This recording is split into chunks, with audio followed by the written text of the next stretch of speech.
Assalamualaikum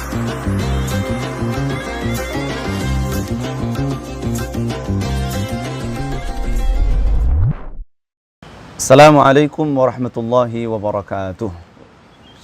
Seperti biasa kita tawasul dengan Ratibul Haddad, Riyadhuz Zikir, doa-doa yang insya Allah akan kita baca. Mudah-mudahan kita semua yang hadir khususnya dan umumnya muslimin muslimat mudah-mudahan senantiasa dalam lindungan Allah Subhanahu wa taala. A'udzu billahi minasyaitonir rajim. Bismillahirrahmanirrahim. على هذه النية وعلى كل نية صالحة إلى حضرة النبي المجتبى رسول الله صلى الله عليه وآله وسلم وأزواجه وذريته وأهل بيته وصحابته شؤون الله الكرام. الفاتحة. أعوذ بالله من الشيطان الرجيم. بسم الله الرحمن الرحيم. الحمد لله رب العالمين الرحمن الرحيم مالك يوم الدين إياك نعبد وإياك نستعين اهدنا الصراط المستقيم صراط الذين أنعمت عليهم غير المغضوب عليهم ولا الضالين آمين. ثم الفاتحة خصوصا لحضرات جميع الأنبياء والمرسلين وأصحاب النبي والعلماء العاملين والأصفياء الصديقين خصوصا القطب الرباني والعارف السمداني سيدنا الشيخ عبد القادر الجيلاني قدس الله سره ونور ضريحه رحمهم الله. الفاتحة.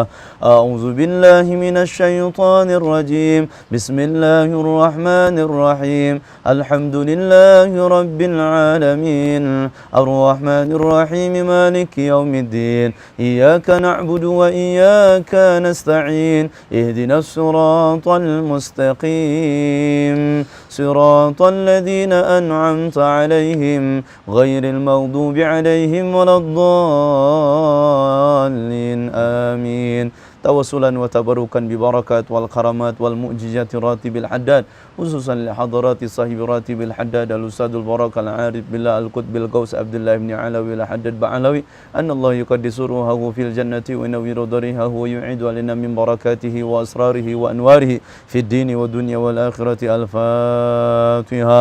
أعوذ بالله من الشيطان الرجيم. بسم الله الرحمن الرحيم. الحمد لله رب العالمين الرحمن الرحيم مالك يوم الدين إياك نعبد وإياك نستعين اهدنا الصراط المستقيم صراط الذين أنعمت عليهم غير المغضوب عليهم ولا الضالين آمين. ثم خصوصا لحضرة شيخنا وأستاذنا ومعلمينا ومهذبين ومربينا ومرشدين ماما أجنgan Kiai Haji Abdullah bin Muhammad Nuh bin Muhammad Idris wa ila hadrat Kiai Haji Tubagus Mama Falak Abbas Pagentongan wa nafa'na bi ulumihim rahimahumullah. Al-Fatihah. A'udzu billahi minasy syaithanir rajim. Bismillahir rahmanir rahim. Alhamdulillahi rabbil alamin arrahmanir rahim maliki yaumiddin إياك نعبد وإياك نستعين اهدنا الصراط المستقيم صراط الذين أنعمت عليهم غير المغضوب عليهم ولا الضالين آمين. ثم خصوصا لحضرات أبينا وأستاذنا كي حجي محمد حسن تمرين فاطمة وجاي البنجاري للحصول البلوغ إلى جميع المقاصد والمراد السلامة والعافية في الدين والدنيا والآخرة ولآبائنا وأمهاتنا وأجدادنا وجداتنا وإخواننا وأخواتنا ولمن أحسن إلينا وللمؤمنين والمؤمنات والمسلمين والمسلمات الأحياء منهم والأموات الذين ذكرنا أسماءهم ومن لم نذكر أسماءهم وأنت عالم بأسمائهم. Lintaskan wajahnya, sebutkan namanya, ibu, bapak, mama, papa, om, tante, kakak, adik, suami, istri, anak, mertua, besan, kakek, nenek, saudara-saudara kita semua yang disebut namanya atau yang tidak disebut namanya, yang sehat atau yang sedang sakit, yang masih ada atau yang sudah tiada khususon.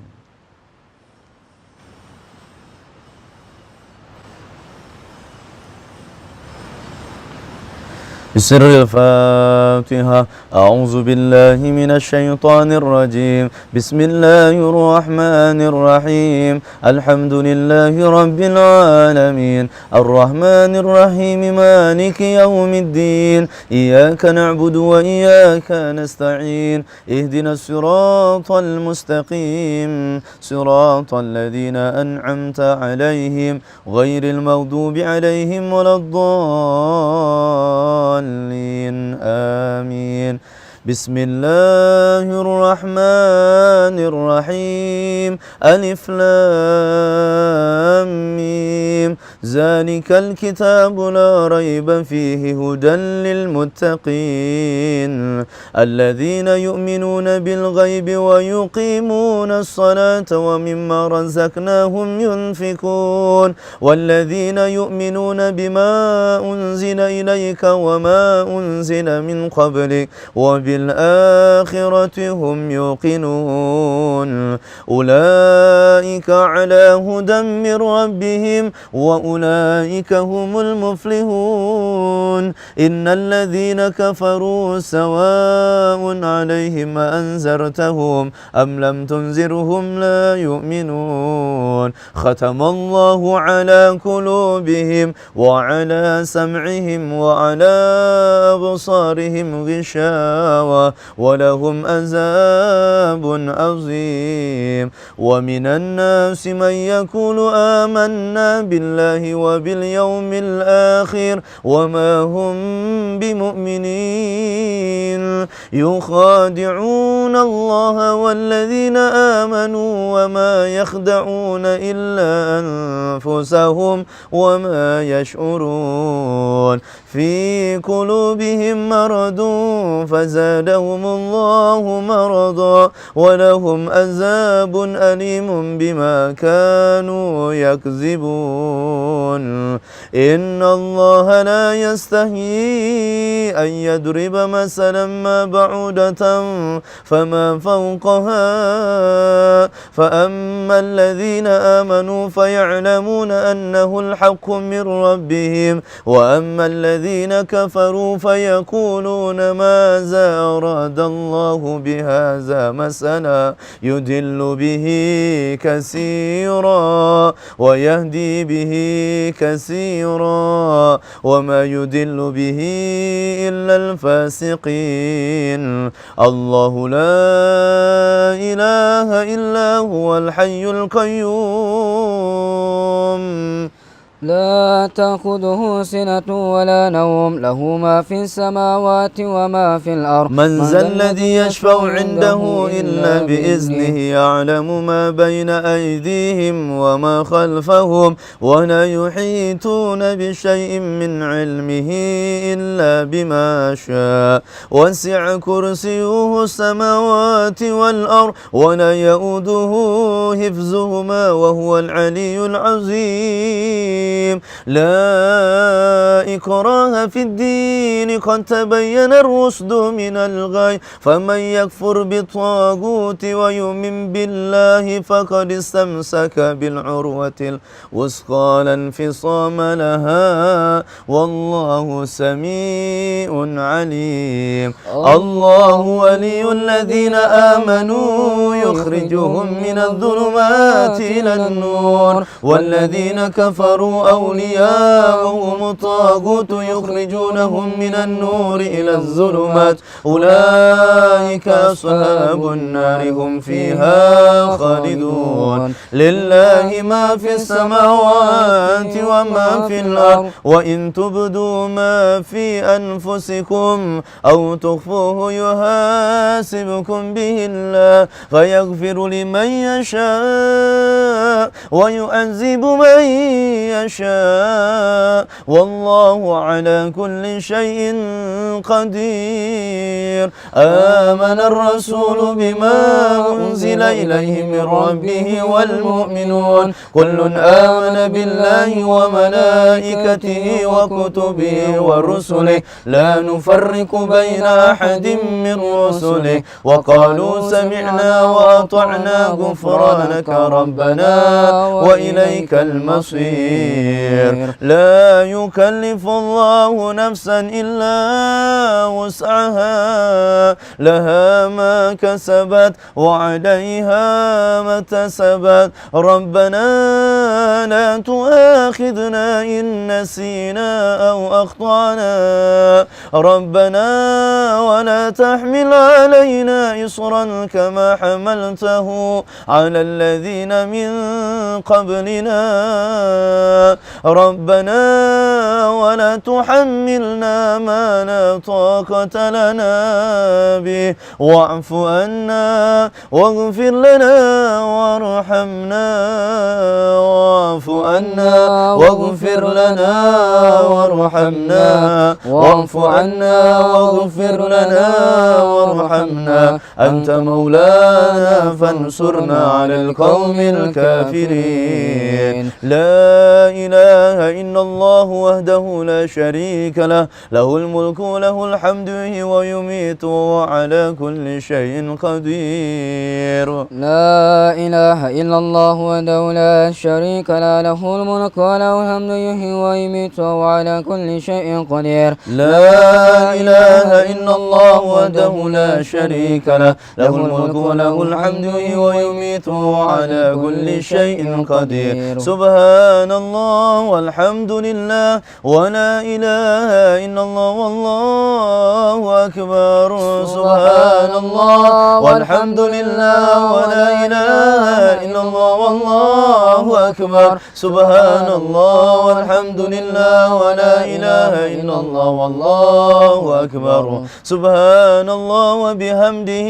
سبحان الله العظيم سبحان الله وبحمده سبحان الله العظيم سبحان الله وبحمده سبحان الله العظيم ربنا اغفر لنا وتب علينا إنك أنت التواب الرحيم ربنا اغفر لنا وتب علينا إنك أنت التواب الرحيم ربنا اغفر لنا وتب علينا إنك أنت التواب الرحيم اللهم صل على سيدنا محمد اللهم صل عليه وآله وسلم اللهم صل على سيدنا محمد اللهم صل عليه وآله وسلم اللهم صل على سيدنا محمد اللهم صل عليه وآله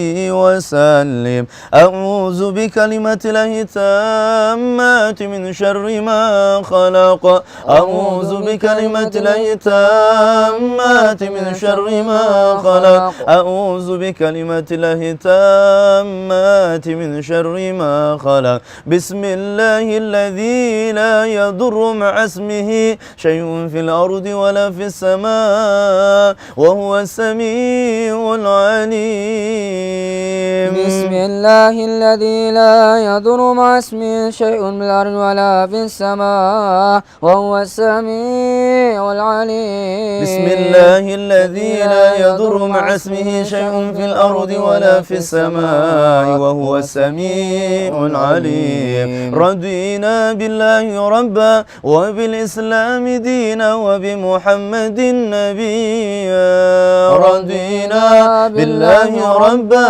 وبالإسلام دينا وبمحمد نبيا رضينا بالله ربا وبالإسلام دينا وبمحمد نبيا بسم الله والحمد لله والخير والشر بمشيئة الله بسم الله والحمد لله والخير والشر بمشيئة الله بسم الله والحمد لله والخير والشر بمشيئة الله آمنا بالله واليوم الآخر تبنا إلى الله باطنا وظاهر آمنا بالله واليوم الآخر تبنا إلى الله باطنا وظاهر آمنا بالله واليوم واليوم الآخر تبنا إلى الله باطنا وظاهر يا ربنا واعف عنا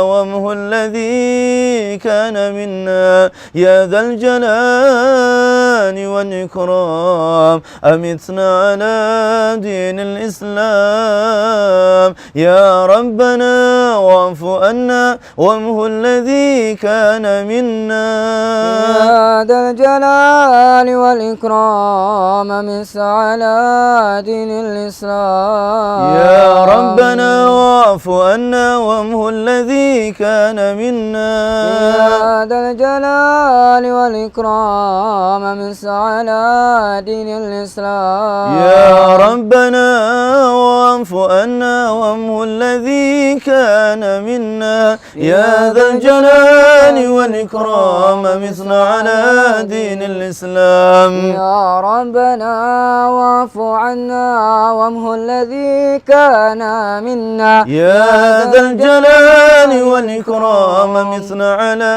دين الإسلام يا ربنا واعف عنا وامه الذي كان منا يا ذا الجلال والإكرام أمثنا على دين الإسلام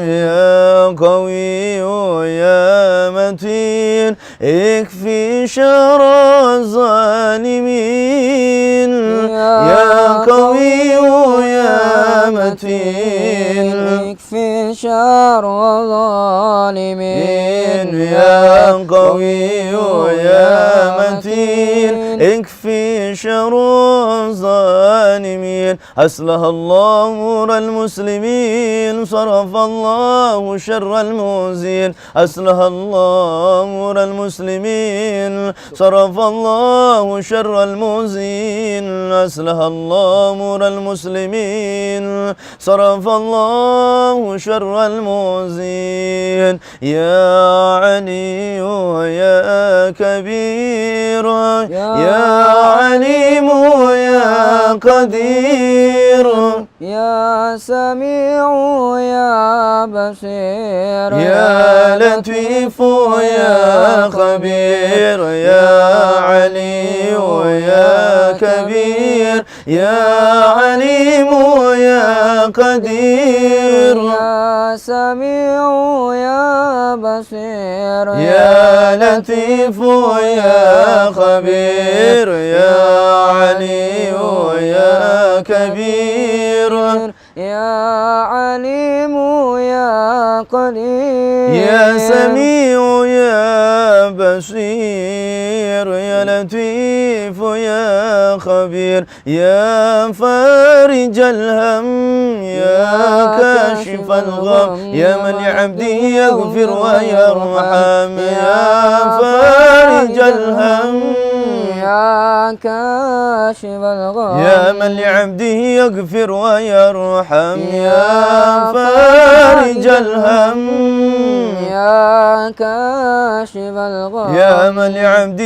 يغفر ويرحم أستغفر الله رب البرايا أستغفر الله من الخطايا أستغفر الله رب البرايا أستغفر الله من الخطايا أستغفر الله رب البرايا أستغفر الله من الخطايا أستغفر الله رب البرايا أستغفر الله من الخطايا أفضل الذكر فاعلم أنه لا إله إلا الله حي موجود لا إله إلا الله حي معبود لا إله إلا الله حي باقي لا إله إلا الله لا إله إلا الله لا إله إلا الله لا إله إلا الله لا إله إلا الله لا إله إلا الله لا إله إلا الله لا